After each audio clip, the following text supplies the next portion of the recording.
Hi all, ఎలా ఉన్నారండి అందరూ? ఈరోజు మన రెసిపీ వచ్చేసి ప్లమ్ కేక్ అండి. ఎవరైనా సబ్స్క్రైబ్ చేయకపోతే మన ఛానల్ని సబ్స్క్రైబ్ చేయండి. నేనైతే ఎగ్స్ తీసుకున్నాను అనమాట. 6 ఎగ్స్ తీసుకున్నాను. ఇలా మనం కొలత తీసుకోవాలి. ఎగ్స్ ఎంతైతే వచ్చిందో అంత ఆయిల్ వేసుకోవాలి.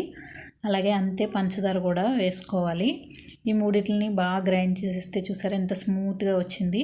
ఇలా గ్రైండ్ చేసుకోవడం వల్ల మనకి పిండి కలిపినప్పుడు తొందరగా కలుస్తుంది. అలాగే కేక్ కూడా చాలా ఫ్లఫీగా వస్తుందండి. చాలా స్మూత్గా ఉంటుందన్నమాట. అలాగే నేను పిండి మొత్తం వేసేసుకుని ఏదో ఒక డైరెక్షన్లోనే తిప్పాలండి. లేదంటే కట్ అండ్ ఫోల్డ్ మెథడ్లో తిప్పాలి. అప్పుడు మాత్రమే మనకి పిండి బాగా అవుతుంది. లేదంటే కనుక మనం ఏదో ఒక డైరెక్షన్లో మాత్రమే వేయాలి. కొద్దిగా పాలు కూడా యాడ్ చేశాను నేను. అందులో 1 స్పూను బేకింగ్ పౌడర్ యాడ్ చేశాను. అలాగే 1/2 స్పూను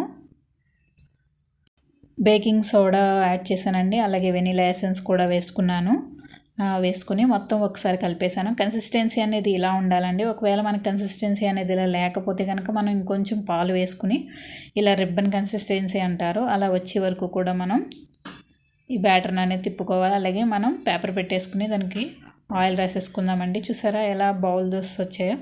అలా వస్తే చాలా స్మూత్గా ఉంటుంది కేకు. మీరు కూడా ఒకసారి తప్పకుండా ట్రై చేసి ఎలా వచ్చింది చెప్పండి. ఇలా మనం బ్యాటర్ అంతా వేసేసుకున్న తర్వాత ఒకసారి 2 సార్లు ట్యాప్ చేయాలండి. మధ్యలో ఖాళీలు గడ్డ ఏమీ లేకుండా ఉంటాయి అన్నమాట. ఒక 5 మినిట్స్ నేను హీట్ చేసుకున్న ప్యాన్ మీద పెట్టేసుకుని మూత పెట్టేసుకున్నాను. చూసారా కరెక్ట్గా ఒక 40 మినిట్స్ తర్వాత చూసారా బాగా కుక్ అయిపోయింది మనకి. చూసారా కేక్ కూడా చాలా బాగా పొంగింది. అలాగే చాలా ఫ్లఫీగా ఉంది.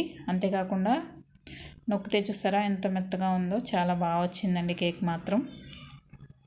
మనం ఇంగ్రీడియంట్స్ అన్నీ ఈక్వల్ క్వాంటిటీలో తీసుకుంటే బాగా వస్తుందండి. Please subscribe to my Chinnam's kitchen channel. Thank you.